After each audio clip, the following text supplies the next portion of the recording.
तो आइए स्टूडेंट, आप लोग आज 6.1 का बिल्कुल ही समरूप और सर्वागस जानेंगे, देखेंगे। इससे पहले वाले वीडियो जो भी नहीं देखें, जो स्टूडेंट नहीं देखे हैं, उसको पहले आप लोग जा कर के देखें, क्योंकि उसमें समरूप और सर्वागसम को बढ़िया से समझाया गया है। तभी आपको ये 6.1 समझ में आएगा। ठीक है स्टूडेंट, ये आप लोगों को सबसे पहले बताया गया है प्रश्नावली 6.1 में खाली स्थान भरने के लिए। ठीक है स्टूडेंट, तो सवाल है पहला कि खाली स्थान भरने के लिए दिए गए शब्दों में रिक्त स्थानों की पूर्ति कीजिए। तो यहाँ पे सवाल दिया हुआ, हम सवाल उतार लिए हैं स्टूडेंट। तो दिया हुआ है कि सभी वृत्त क्या है, आप लोग को याद होगा, अगर देखे होंगे वो वीडियो इससे पहले वाला समरूप और सर्वागसमता वाला, तो आपको ये फटाफट जवाब दे दीजिएगा। अगर नहीं देखे हैं तो इसको जवाब नहीं दे पाइएगा और मुश्किल है थोड़ा। तो अगर आप नहीं देखे हैं तो पहले उस वीडियो को जा करके देखें और तब ये सवाल आपका सॉल्व हो जाएगा, तब ये वीडियो देखिएगा। ओके स्टूडेंट, तो चलते हैं। सभी वृत्त क्या है, सभी वृत्त डैश होते हैं। कैसे बताए हैं, सभी वृत्त, इससे पहले बताया गया है कि क्या सभी वृत्त, अगर इसका है 3, ये है 4, इस तरह से अगर दिया हुआ है, अलग अलग त्रिज्या दिया हुआ है, वृत्त है लेकिन, तो क्या सभी वृत्त क्या होता है, समरूप होता है कि सर्वागसम होता है? दो ही चीज़ ना होगा। तो क्या सभी वृत्त क्या होगा, समरूप होगा? समरूप होगा। आप लोगों को याद होगा तो उसमें बताया गया था कि सभी वृत्त क्या होता है, समरूप होता है। लेकिन सर्वागसमता का नियम है कि एक समान त्रिज्या वाला, समान त्रिज्या तो नहीं है, समान त्रिज्या वाला सर्वागसम होगा, लेकिन यहाँ पे समरूप होगा क्योंकि यह सभी वृत्त है। अब आगे है सभी वर्ग, इसमें भी याद होगा स्टूडेंट, सभी वर्ग डैश होते हैं। सर्वागसम या समरूप, सभी वर्ग समरूप होते हैं। क्यों समरूप होते हैं? क्योंकि ये अलग अलग भुजा हो सकते हैं। लेकिन अगर सर्वागसम की बात करें तो सर्वागसम में क्या था कि सभी समान भुजा वाला वर्ग ही, समान भुजा वाला वर्ग ही वो सर्वागसम होगा। इसीलिए 3 नंबर का देखते हैं। 3 नंबर का सभी डैश त्रिभुज, ऐसा कौन सा त्रिभुज है जो समरूप होता है? ऐसा कौन सा त्रिभुज, यानी सभी समबाहु त्रिभुज। क्या है स्टूडेंट? समबाहु। आपको बताया गया था इससे पहले वाले वीडियो में कि सभी समबाहु त्रिभुज ही ऐसा है जो समरूप त्रिभुज होगा। ठीक है स्टूडेंट, आगे है कि भुजाओं की समान संख्या वाले दो बहुभुज समरूप होते हैं। बहुभुज का भी नियम इससे पहले बताया गया था उसी वीडियो में कि बहुभुज ऐसे हो जो दो आकृति का हो, तो उसके सभी भुजाएं समान हो। तो यदि भुजाओं की समान संख्या वाले दो बहुभुज समरूप होते हैं, यदि उनके नंबर 1, यदि उनके संगत कोण डैश हो, क्या है, बराबर हो या समान हो। क्या हो स्टूडेंट? बराबर हो। संगत कोण क्या हो? बराबर हो। बी में क्या है, उनकी संगत भुजाएं बराबर, समान नहीं, समानुपाती हो।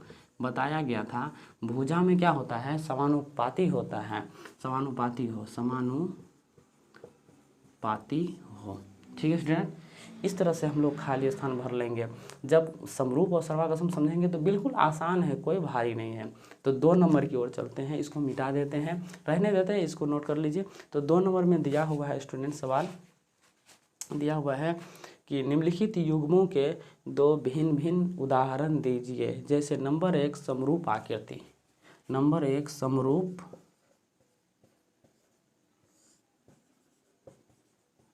आकृति, समरूप आकृति, और नंबर 2 क्या है, ऐसी आकृति जो समरूप नहीं हो, ऐसी आकृति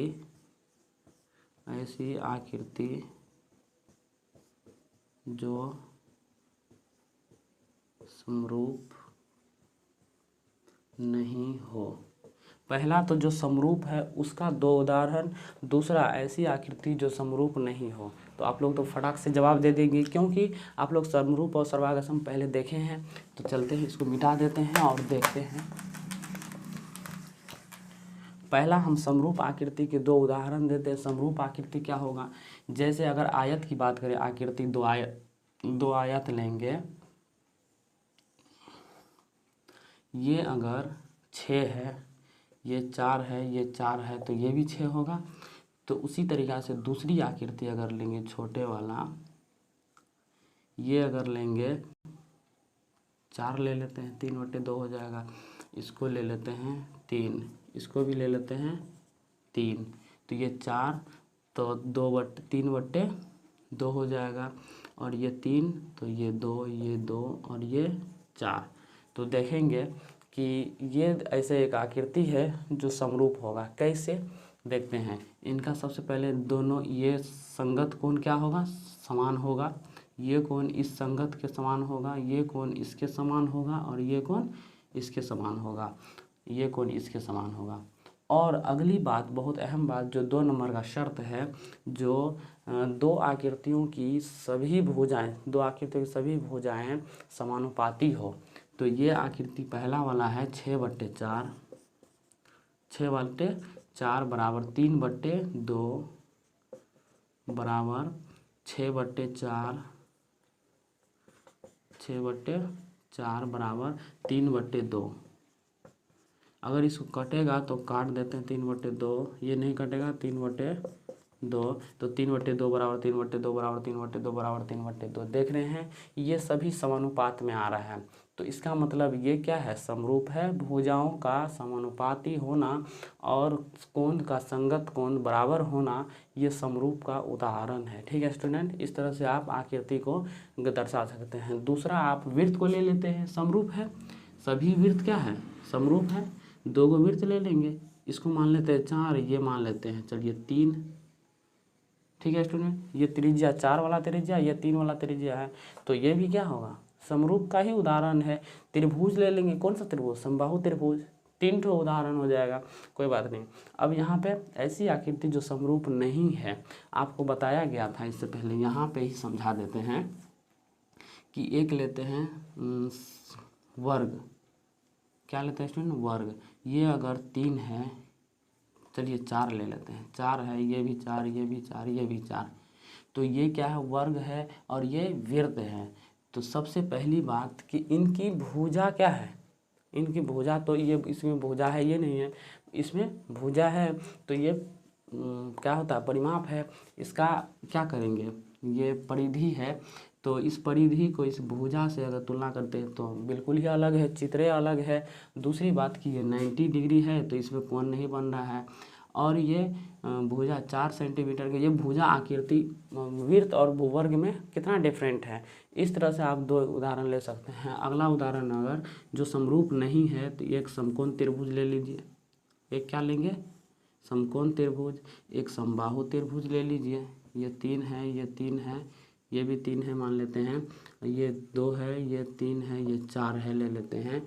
तो देखिए कोण बराबर नहीं हुआ, ये कोण के बराबर नहीं, ये 90 है तो ये 90 नहीं है, ये अलग है, ये अलग है, तो इस तरह से कोण भी अलग है। तो ये ले सकते। अगर चतुर्भुज की बात करें तो इसको मिटा करके चतुर्भुज अगर लें तो ये आयत है, क्या स्टूडेंट, ये मान लेते हैं आयत या वर्ग है, तो ये चतुर्भुज ले लेते हैं, ये चतुर्भुज है।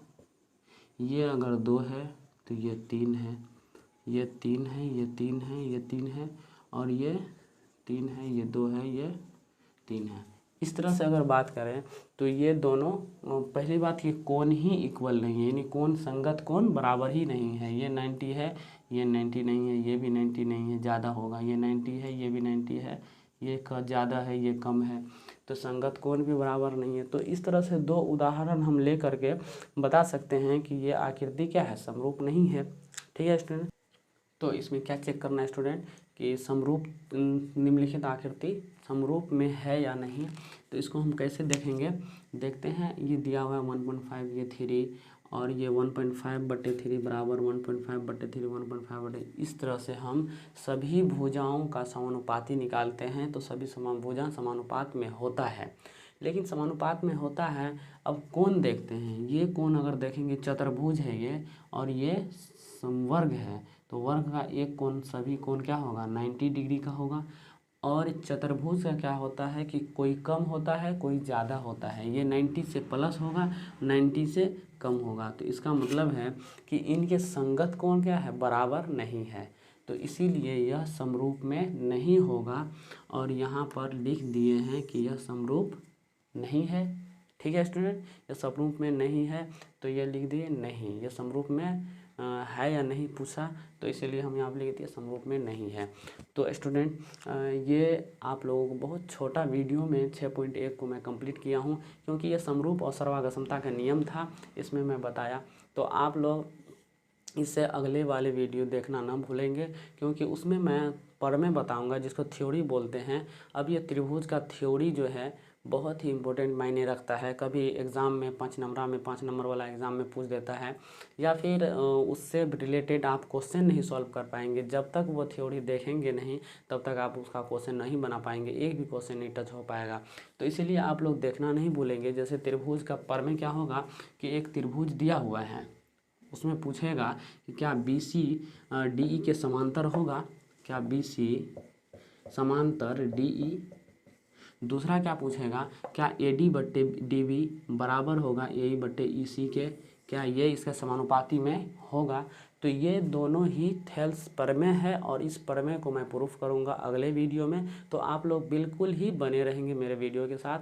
तो आप लोग जो अभी तक वीडियो चैनल को सब्सक्राइब नहीं किए हैं उसको सब्सक्राइब करेंगे, क्योंकि ये सब वीडियो आगे आने वाले जो भी वीडियो होगा आप तक पहले ही पहुँचेगा।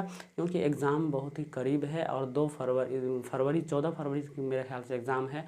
जो भी हो, तो फरवरी में एग्ज़ाम है और बहुत टाइम नहीं बचा है आप लोगों को। इतना दिन आप लोग क्लास किए, कंप्लीट हुआ नहीं हुआ, कहीं मेहमानी चले गए, कहीं भी चले गए। तो अब आपको वक्त आ गया है कि ऑनलाइन में ही घर बैठे आप बिना सोचे समझे आराम से मोबाइल छेड़ते छेड़ते आप इनको सीख सकते हैं। और सीखेंगे तो समझ में भी आएगा, आप लोग बिल्कुल ही निश्चिंत होकर के देखेंगे। आप लोग मैथ में मेरा गारंटी है कि आप लोग अगर देखते हैं तो इसमें एक भी क्वेश्चन नहीं छूटेगा।